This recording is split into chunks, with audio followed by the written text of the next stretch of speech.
제가 하이티 사역을 하고 있으면서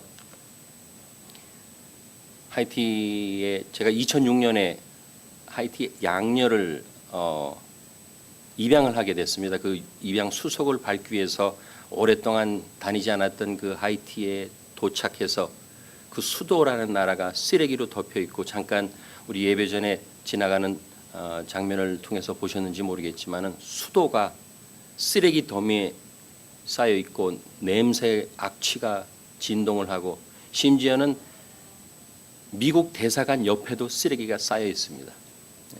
그런 나라를 보고 이런 나라가 정말 선교 사역이 필요한 나라구나 하고 이제 소명을 받고 그 들어간 그 묵고 있던 그 모텔에서 기도를 하는 가운데 하나님께로 받은 말씀입니다.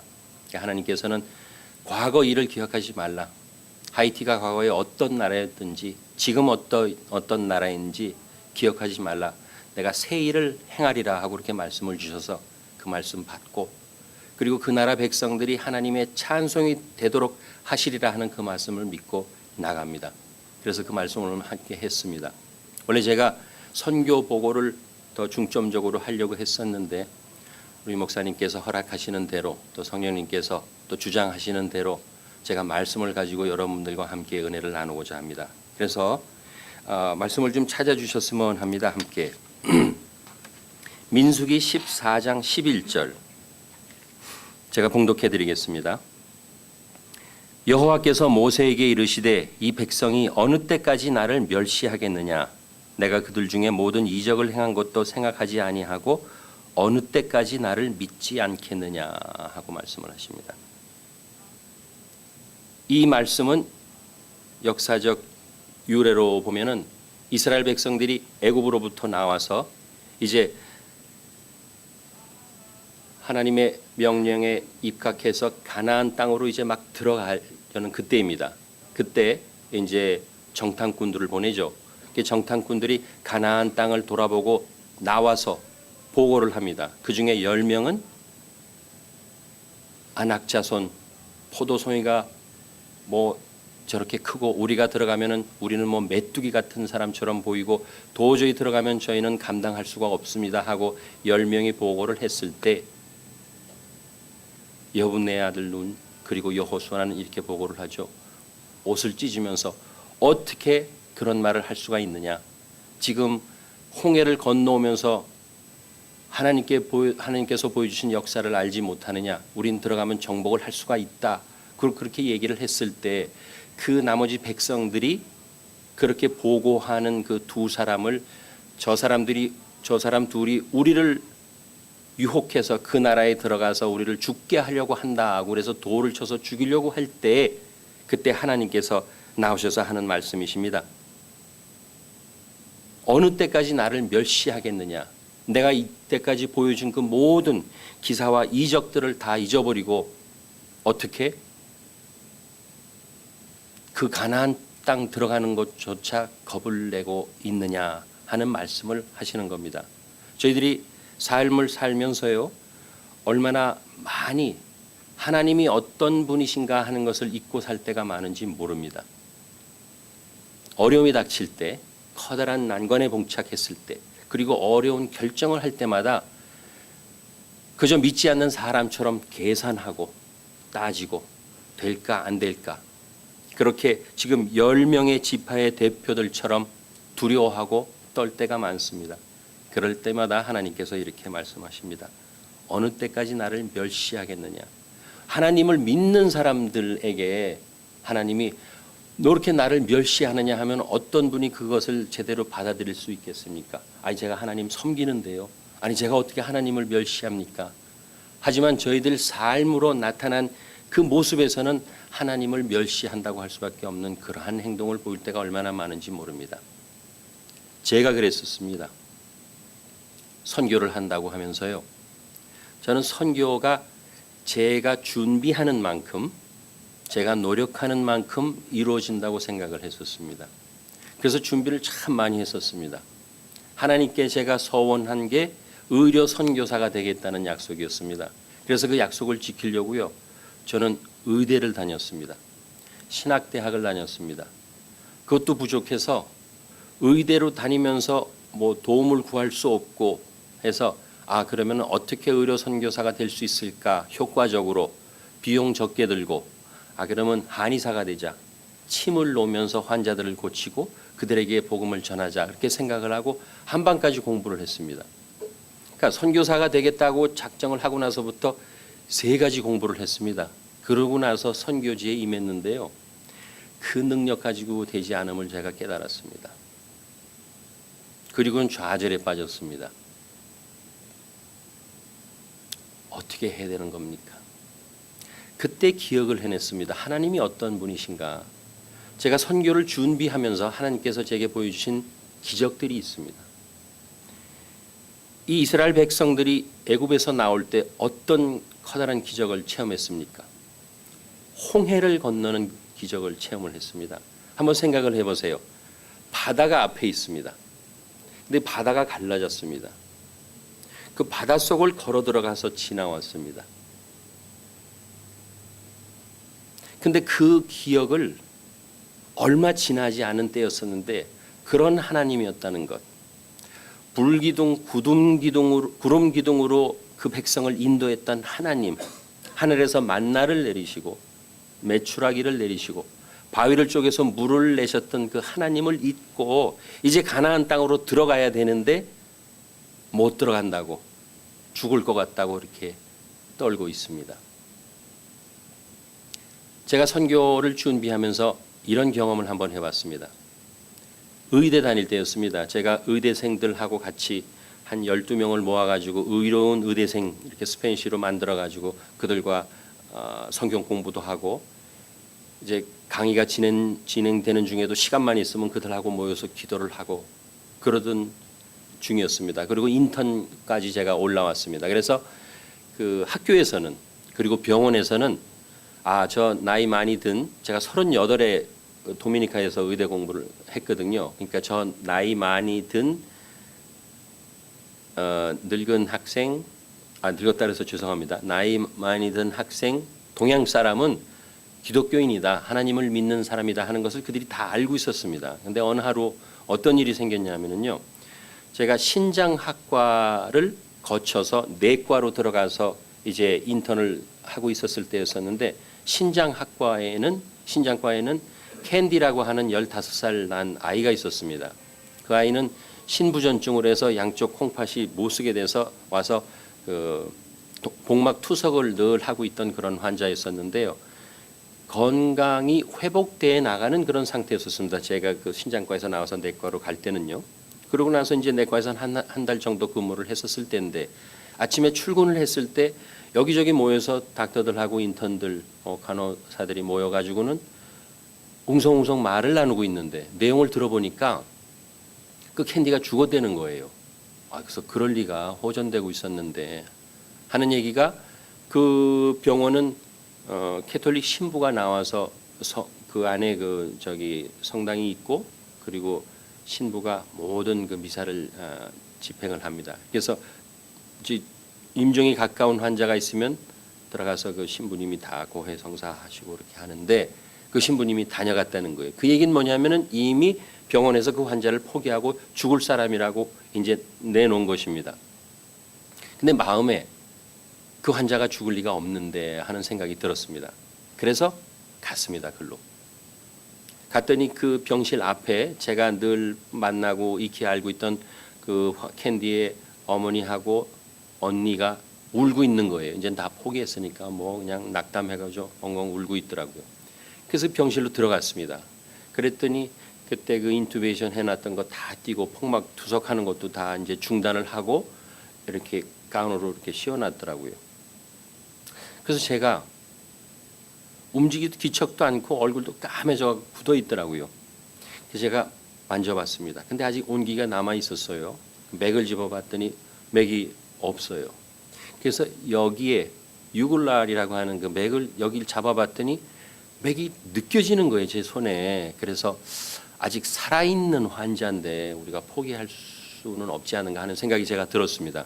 근데 제가 인턴입니다. 그때 레지던트 1년차, 2년차, 3년차, 4년차 그리고 담당 의사들 그렇게 있는 제일 밑에 그 말단 그런 그 인턴이었습니다.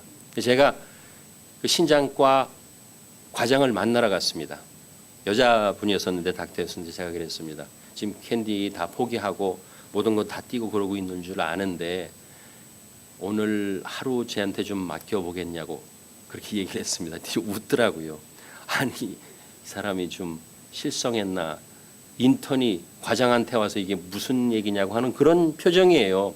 제가 간절히 얘기를 했습니다. 이미 포기하셨으니까 내가 오늘 당직으로 자청해서 남을 테니까 오늘 하루만 내가 보살피게 해달라고 그랬더니 웃으면서 허락을 하더라고요.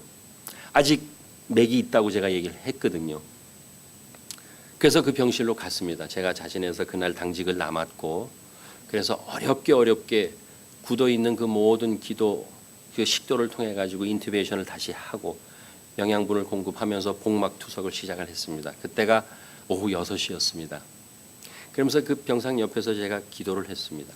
하나님, 제가 참 이게 어쩌면 미친 짓인지도 모릅니다. 어쩌면 하나님 영광 가리는 짓인지도 모르겠는데 제가 하나님 믿고 이 일을 시작합니다. 하나님께서 살려주시면은 저 사람들이 내가 누구란 걸 다 아는데 하나님께서 역사하신다는 것을 저 사람들이 보고 깨달을 것입니다. 환자 살려주세요. 그리고 기도를 했습니다. 그 옆에서 계속 복막 투석을 하면서 1시간, 2시간, 3시간, 5시간, 6시간 자정이 됐는데도 기척이 없는 거예요. 계속 맥을 집어봤는데 맥은 미미하게 살아있고요. 1시가 지나서 거의 한 2시쯤 됐을까요? 저도 이제 졸려가지고 꼬박꼬박 졸고 있는데 기척이 느껴졌습니다. 깜짝 놀랐어요. 다시 봤더니 가만히 있더라고요. 근데 잘못 느낀 건가 하고 이제 다시 기도를 하려고 하는데 얘가 소리를 지르면서 깨난 거예요. 뭐라 그랬냐 하면은 하나님 살려주셔서 고맙습니다. 그러고 소리 지르는 거예요. 스페니쉬로. 그리고 나를 돌려보내 주셔서 고맙습니다. 그리고 소리를 막 지르는 거예요. 그러니까 뭐 난리가 났죠. 옆에 있는 환자들 깨고 밖에 있는 엄마 그 언니 다 들어오고 의사들 들어오고 난리가 났습니다. 살아난 거예요. 근데 이 아이가 아침이 되기까지 쉬지 않고 하나님 살려주셔서 고맙습니다. 고맙습니다. 그리고 소리를 지르는 거예요. 병원에서 난리가 났죠. 죽었던 사람입니다. 병원에서 포기했던 사람이에요. 이 사람이 웬 한국 인턴이 기도한다고 들어가서 그러더니 아침에 살아난 거예요. 병원이 뒤집어졌죠. 사실 병원으로서는 그리고 과장으로서는 좀 부끄러운 것이었어요. 자기네들은 포기한 그런 환자였었는데 살아났으니까. 그래서 그때 죽은 환자도 믿음으로 달려들면은 하나님께서 역사하시는구나 하는 것을 제가 깨달았습니다. 그랬더니 그 다음부터는 담대함이 생기더라고요. 어떤 일이든지 대드릴 수 있는 용기가 생기더라고요. 여러분들이 사시면서 우리가 하나님의 아들, 딸이라고 하면은요, 모두도 그런 기적들을 겪어보셨을 겁니다. 근데 우리가 생각하기에 이게 기적인가? 우연이겠지. 예를 들어서 그 환자가 아직 그래도 살아날 그런 그 운명이니까 살아나겠지. 모든 사람들이 그렇게 생각하지 않았겠어요? 하지만 저는 살려주셨다는 것을 제가 믿었거든요. 이러한 기적들을 저희는 살면서 잊어버립니다. 그리고 새로운 난관이 도착하면 그 난관에 그냥 그 크기에 눌려갖고 아이고 하나님 어떡합니까 하고 무너져 내립니다. 그때 하나님께서 하시는 말씀이 언제까지 나를 멸시하겠느냐 하고 말씀을 하십니다. 여러분들 앞에 닥쳐있는 난관이 어떤 거인지는 모르겠습니다. 그리고 교회로 볼 때도 아까 목사님께서 광고하실 때 이제 이 교회를 떠나서 다른 곳으로 옮겨간다고 합니다. 그리고 두 날개 양육 이것을 지금 적용하면서 성장하려고 몸부림을 치는 그런 교회인 줄 알고 있습니다. 이것을요 인간의 눈으로 보면은요 앞이 안 보입니다. 언제 우리가 300명, 500명, 1000명 되는 교회로 성장할 수 있을 것인가? 인간의 생각으로 하면은 우리에 있는 처지, 능력, 헌금 등을 계산하면서 언제 우리는 거기 갈 수 있을 건가 하는 생각에 빠질 때가 있습니다. 그때 하나님께서 나를 멸시하느냐, 왜 나를 멸시하느냐 그렇게 말씀을 하십니다. 저를 통해서 다른 사람을 살렸던 그런 기적 같은 일도 있었지만은요, 제가 또 주춤해가지고 어떤 한 선교 프로젝트가 제 생각과는 전혀 틀리게 풀려가지고 어려웠을 때 하나님께서 다시 한번 기적을 제게 보여주신 적이 있습니다. 도미니카에서 사역하였을 때였습니다. 제가 선교센터를 다 마치고 이제 한 프로젝트를 접고 넘어가야 때였었는데, 제가 그 선교센터를 건축하는 동안 늘 인부들, 거기서 일하는 그 현지인 인부들에게 제가 그 모든 돈을, 공사 감독도 제가 갖고 돈을 지불을 했었거든요. 그러니까 항상 제가 돈을 많이 가지고 왔다 갔다 한다는 것을 알고 있었어요. 근데 어느 한 주 이제 잔금을 그분들에게 지불을 해야 되는 때였었어요. 그게 한 2만 불 되는 돈이었었는데, 주일 예배 때 그러니까 그 성도분들 중에 공사를 같이 참여했던 분들이 많이 계세요. 그래서 그분들에게 내가 오늘 여러분들에게 돈을 마지막 임금을 줘야 되는데 돈을 바꾸질 못해가지고 내가 지금 달러를 가지고 있는데 바꿔서 내일 드리겠습니다 하고 광고를 했습니다. 그 광고가 동네에 잘못 알려졌어요. 2만 불이 아니라 한 20만 불 정도를 들고 와서 나를 푼다고. 그러니까 그 얘기가 이 저 범죄단 귀에 들어간 거예요. 그래서 제가 늘 잘 다니는 그 길목, 사람들이 많이 다니는 그 좀 큰 동네로 들어가는 길이 있고, 선교지로 빨리 들어가려면 개천 같은 것을 지나서 외진 곳으로 들어가는 길이 있습니다. 그래서 제가 외진 곳으로 늘 다녔거든요. 그랬더니 이 범죄단이 권총으로 무장을 하고 그 길목에서 기다리고 있었던 거예요. 아침부터. 월요일 아침부터. 월요일 날 들어온다고 하니까 언제 들어갈지는 모르고 거기서 차를 닦는 신용을 하면서 개천에서 이렇게 가로막고 그 사람들이 기다리고 있었습니다. 지나려고 하는데 세 차를 하고 있길래 돌아서 가려고 그랬더니 사람들이 부르더라고요. 그러면서 자기네 차를 빼주겠대요. 들어오라는 거예요. 그래서 차를 따라서 이렇게 들어갔습니다. 그 개천을 지나서 그 언덕 위로 차를 놓고 그 왼쪽으로는 언덕이 져서 이제 강으로 떨어지는 거고, 오른쪽으로는 나무들이 있고 이렇게 담이 돼 있어서 막혀 있습니다. 이게 차가 후진을 하면서 이렇게 가로질러 서니까 갈 곳이 없는 거예요. 가면은 뭐 차를 부딪혀야 되고, 그렇게 이 사람이 왜 이 차를 그렇게 중간에 세우나 하고 생각을 했을 때 옆에 한 그림자가 다가왔습니다. 그러니까 세 사람이었었는데 세 사람이 세차를 하다가 한 사람이 타고 이렇게 후진해서 가고 두 사람은 그 개천에 남아 있었죠. 제가 지나왔으니까. 근데 옆에 검은 그림자가 딱 느껴지더라고요. 그럼과 동시에 딱 눈을 돌렸는데 권총으로 제 차의 유리창을 딱 깨는 것을 제가 느꼈어요. 근데 다행히 안 깨졌습니다. 그 순간에 권총 강도구나. 제가 군에서 권총도 쏴보고 그래서 권총 딱 보면 눈에 들어오거든요. 권총 강도구나. 그리고 이것은 사람을 죽이려고 작정을 한 강도구나 하는 게 느껴졌습니다. 피부로. 그런 게 느껴지면은 원래 사람이 모든 걸 놓게 되잖아요. 당황해서. 근데 성령님께서 판단을 정확하게 해주시더라고요. 나와야 산다. 그리고 차로 밀고 나와야 된다. 나갈 곳은 왼쪽으로 가면은 낭떠러리에 떨어지는 거고, 오른쪽으로 그 차를 밀면서 나무를 부딪히면서 나가는 수밖에 없는 거예요. 넘어뜨리든지 하여간. 그래서 오른쪽으로 틀려고 하는 순간에 안 깨진 유리를 깨려고 한 번 더 쳤는데 유리가 깨졌습니다.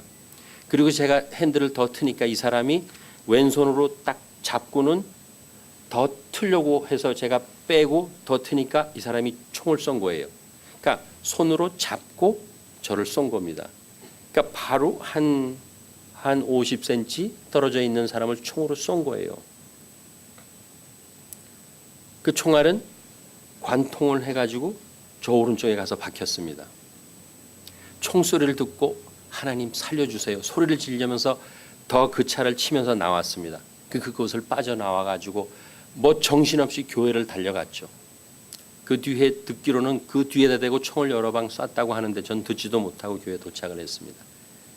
도착하자마자 성전으로 가서 기도를 했습니다. 도착 막 해가지고 보니까 피가 이렇게 묻어 있더라고요. 아, 총소리가 들렸는데 내가 맞은 건 아닌가 막 만져봤습니다. 근데 아픈 데가 그때 뭐 정신이 없어서 맞았는지 안 맞았는지 몰랐고 막 만졌는데 피가 있어서 보니까 제 피가 아니라 그 사람이 유리창을 깨고 들어오면서 묻은 그 피가 저한테 묻어 있었던 거예요. 저는 아무 이상이 없더라고요. 그래서 교회에 들어가가지고 성전에 들어가서 감사하다는 기도를 했습니다. 그리고 나와서 그 차를 봤습니다. 총알이 들어간 각도하고 제가 그 사진 가지고 다니는데요. 저쪽에 가서 박힌 각도하고 그 거리에 제가 있었습니다. 근데 총알이 이렇게 가는 총알은 없잖아요. 총알은 거기 가서 박혀 있고 저는 살았습니다.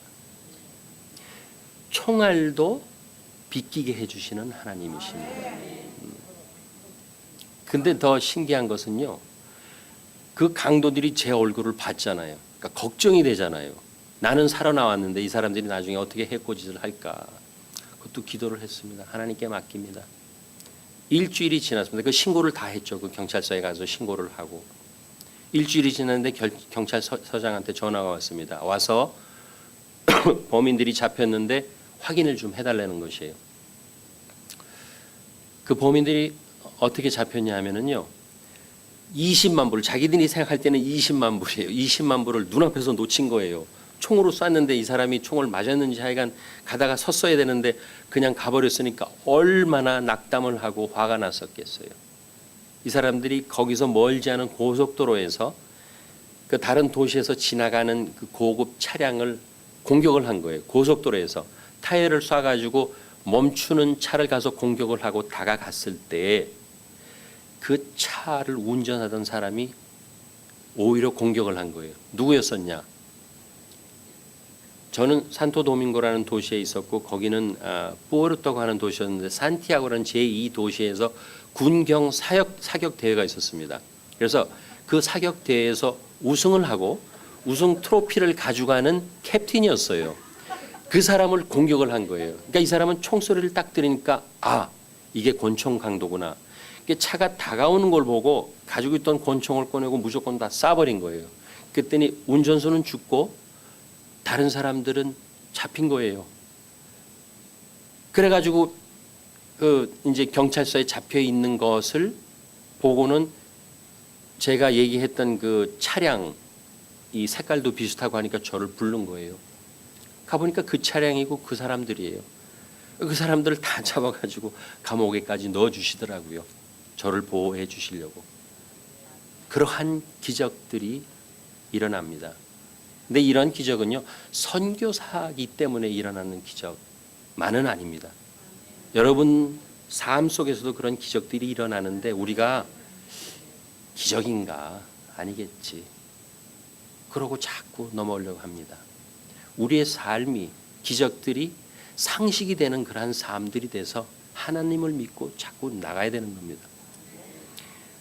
홍해를 건널 때 강권적으로 건넜습니다. 뒤에서 오는 그 애굽의 기마병들 안 들어가면 죽잖아요. 그러니까 들어갑니다. 그렇게 해서 하나님의 기적을 체험을 합니다. 그리고 그 백성들로 하여금 이제 준비된 아까 그렇게 주장을 했던 그 여호수아 눈 준비해가지고 이제 가나안 땅으로 들어갈 때 하나님께서 그들에게 요구하셨던 게 뭐예요? 요단강 건너는 거 있잖아요. 똑같은 맥락입니다. 건너야 됩니다. 들어가면은 죽습니다. 그때 홍수 때는 길을 넘는 강물이 내려오니까요. 근데 그때 홍해 사건하고는 달리 일어난 사건이 뭐였습니까? 하나님께서 믿음을 요구했죠. 발을 앞에서 언약궤를 메고 가던 제사장들이 첫 발을 디뎠더니 물이 그쳤더라. 그리고 걸어갑니다. 요단강은요. 믿음으로 발을 들여 넣어야 됩니다. 앞에 있는 난관이 있을 때요. 여기 들어가면 내가 죽어. 어떻게 해? 그것이 아니라 하나님께서 열어주실 거야 하는 믿음으로 첫 발을 디디면은요. 그때는 요단강 물을 그치게 해주십니다. 근데 뭐가 먼저 있어야 되냐 하면은 믿음으로 나가는 게 먼저 있어야 됩니다. 제가 도미니카 사역을 마치고 이제 하이티 공학 사역을 시작을 합니다. 하이티라는 나라는요 정말 힘든 나라입니다. 서반구에서는 가장 못 사는 나라이고 세계에서도 밑에서 세 번째로 못 사는 나라이고 진흙 쿠키를 진흙으로 순전히 진흙으로 만든 쿠키를 그런 먹는 나라이고 80% 이상이 연 소득이 100불이 되지 않는 그런 나라입니다.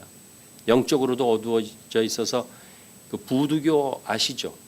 요즘 영화에 많이 나오는 그 좀비들 죽은 영혼이 걸어다니는 그 부두교가 모든 기독교 캐톨릭에 영향을 미치는 그런 나라입니다. 영적으로도 어두운 나라입니다. 근데 이 나라에 들어가서 제가 지금 꿈꾸며 계획하고 있는 것은 그 나라를 온통 바꿔놓아보겠다 하는 그러한 비전을 가지고 들어갑니다. 한 선교사가 한 나라를 어떻게 바꿔놓겠습니까? 말이 안 되죠. 근데 제가 어떻게 감히 그런 생각을 하고 제 발을 들여놓습니까? 죽은 자도 살리시는 하나님, 권총 강도로부터 살리시는 하나님, 홍해를 건너게 하신 하나님, 우리를 매일 먹이시는 하나님, 그 기적의 하나님을 믿는다고 하면은요, 그 나라 바꿔놓지 못할 게 어디 있습니까? 하나님께서 바꿔놓으실 텐데요. 그리고 그 나라를 나의 찬송으로 만들겠다고 그렇게 약속을 해주시는데 우리가 어떻게 안 들어갈 수가 있습니까? 들어가야죠. 근데 누구든 들어갈 수 있느냐? 그렇지는 않습니다. 준비가 돼야 돼요. 그 여호수아가 들어가기 전에 하나님께서 세 가지를 준비시키십니다. 처음에는요, 한번 같이 찾아보시죠. 3장 5절에 보시면은 3장 5절에 보시면은 너희는 스스로 성결케 하라. 여호와께서 내일 너희 가운데 기사를 행하시리라. 하나님께서 기사를 행하시겠다고 지금 말씀을 하십니다. 그리고 너희들이 믿음을 보여야 내가 기사를 행하겠다고 말씀하시는데 조건이 뭐냐 하면은 성결케 하라. 성결해야 됩니다.